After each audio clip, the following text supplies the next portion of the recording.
Hello and welcome to my channel. My name is Chrissy Hodges, advocate for OCD, in particular Pure OCD, which is the community name for individuals with intrusive thoughts and mental rituals. That's also the name of my memoir, Pure OCD, The Invisible Side of Obsessive Compulsive Disorder. I am a certified peer support specialist working with people all over the world, providing support as they work toward recovery with OCD. I also run 8-week closed support groups so you can meet other people around the world, share your lived experience, talk about recovery topics, and overall feel less alone with what feels like a very isolating and debilitating illness at times. NOCD is an app. Inside that app, you can find all kinds of resources. You can connect with other people that have OCD, all kinds of things that will help you on your journey. They also provide telehealth through ERP. Check them out at treatmyocd.com, and for my services, go to chrissyhodges.com. It's good to be here. It's good to see you. Thank you for being here. I hope you are doing well on this evening. It is Friday, is it? It's Saturday evening here in Cascade, Colorado. Tonight I wanted to talk about something I think is really important. I don't have a lot of solutions or answers about this particular topic. It's just something I feel like it's important to know that you're not alone on. When we have OCD I've said this before in several different videos. I've put this on my Instagram account, which is @pureocrissy, where we search and search and search trying to figure out what's wrong with us. Whoops. When we have OCD. Hold on.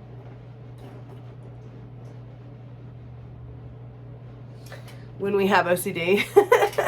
And then once we find out that we have OCD, something somehow switches for a lot of us. And then we all of a sudden start to search why we are the ones that don't have OCD. And what is it about our symptoms that make ours not OCD and these intrusive thoughts are really real?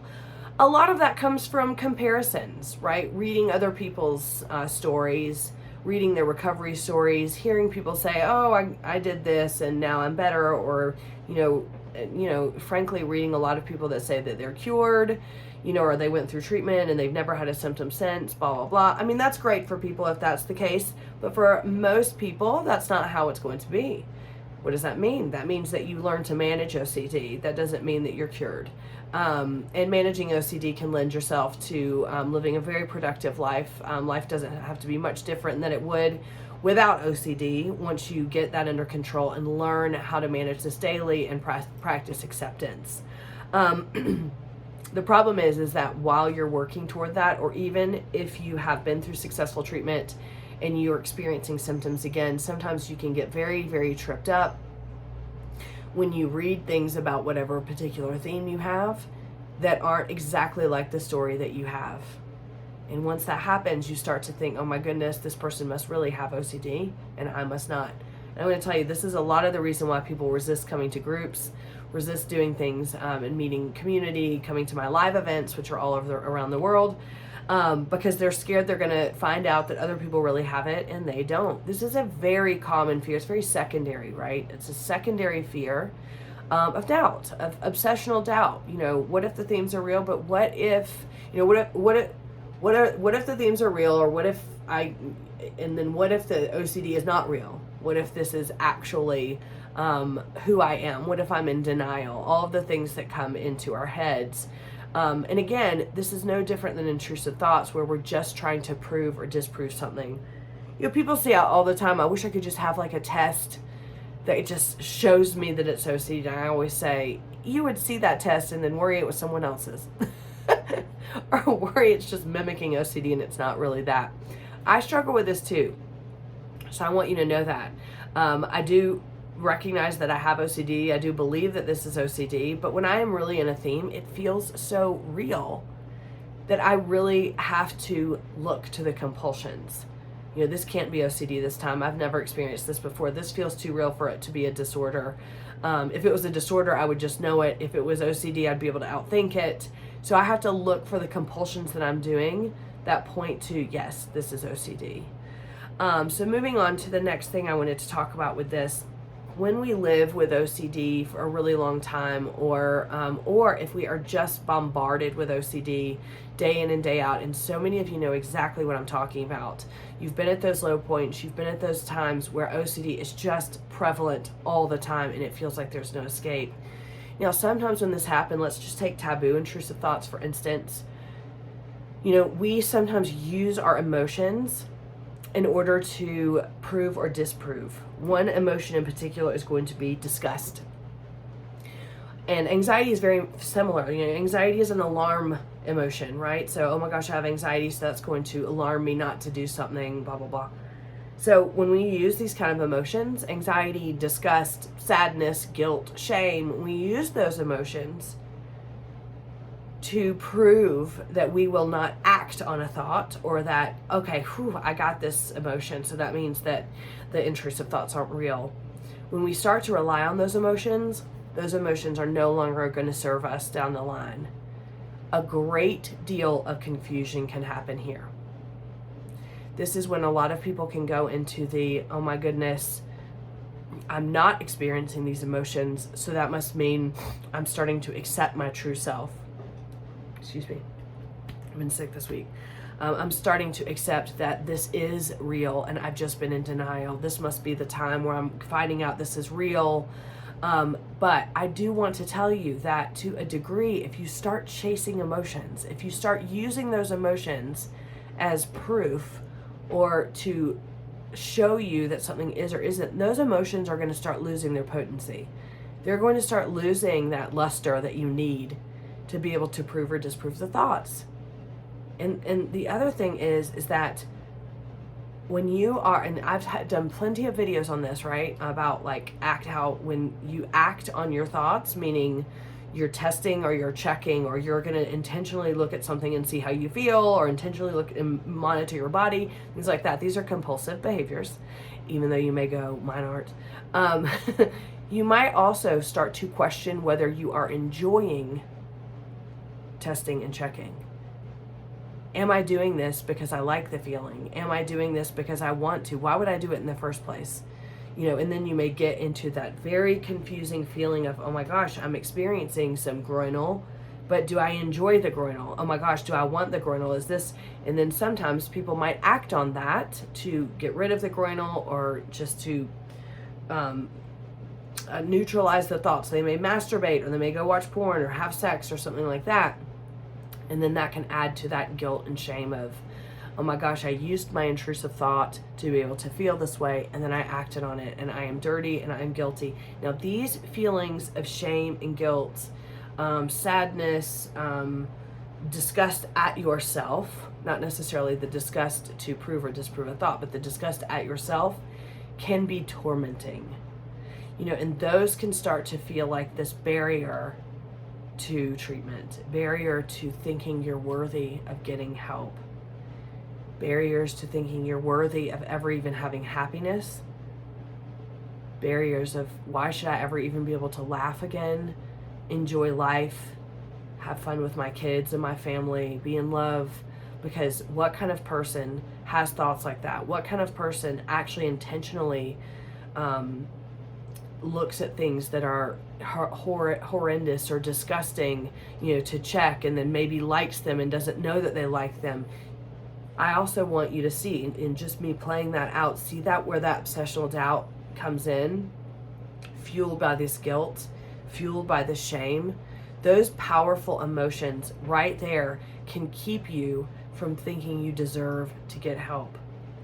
Because sometimes people will do things and do compulsions and conjure up images, or, you know, look at people, or feel certain things, or check out certain articles or things. We're talking about harm intrusive thoughts too, right? I mean, you know, you might see some gruesome article and you think to yourself, oh my gosh, I'm just going to read it and I'm going to check it to see if this is something that I would want to do or could do or capable of doing, things like that. And you might even feel butterflies, or you might feel some sort of arousal, and then all of a sudden you're like, oh my gosh, why would I even look at that at the first place? That must mean you know, and so you go down that whole shame route.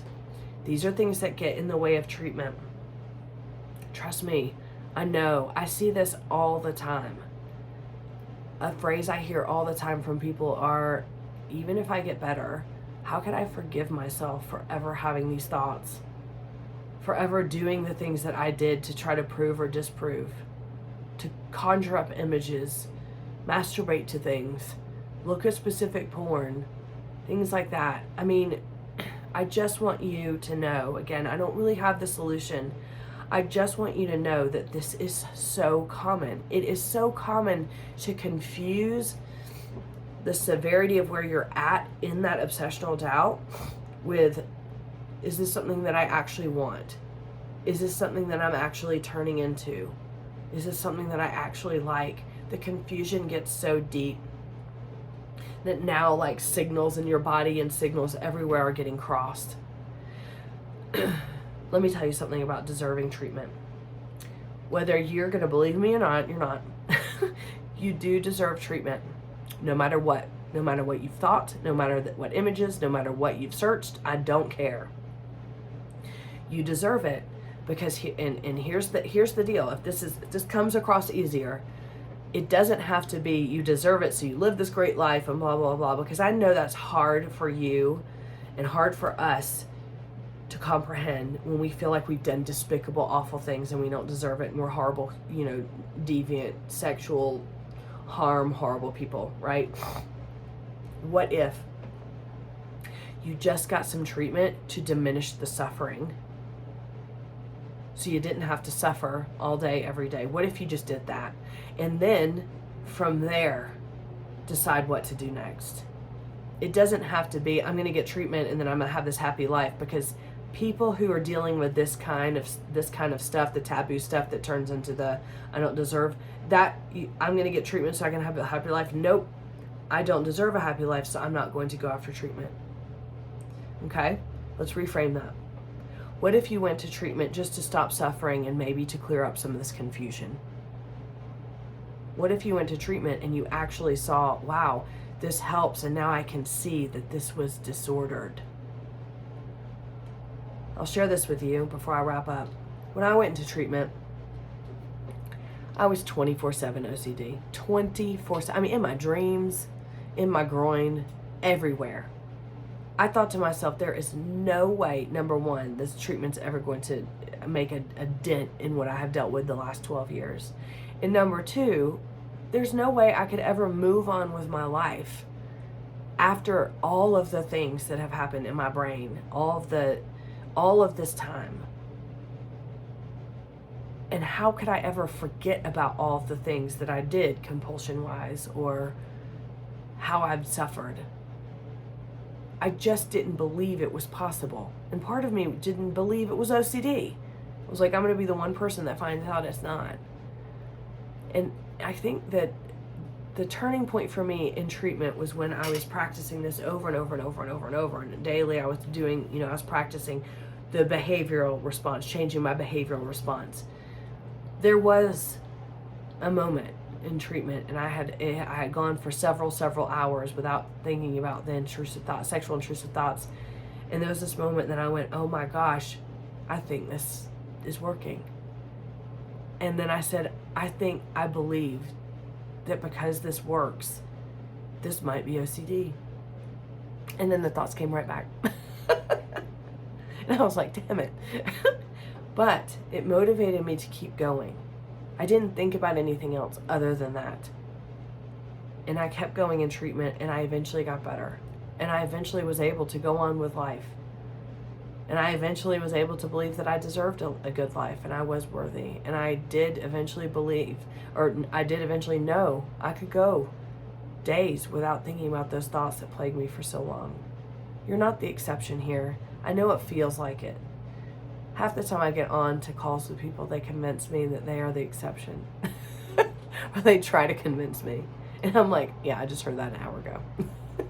And I'm not invalidating. I'm just saying that there is a degree of desperation of just wanting to know this isn't who we innately are. It's not. It's not. It's not who I am, and it's not who you are. So I hope that helped. I know it was a little all over the place, but I just thought that those were two really, really important things that I wanted to share with you. And I will see you next week. Check my stuff out at chrissyhodges.com for more information. And also for NoCD, go to treatmyocd.com. Bye now.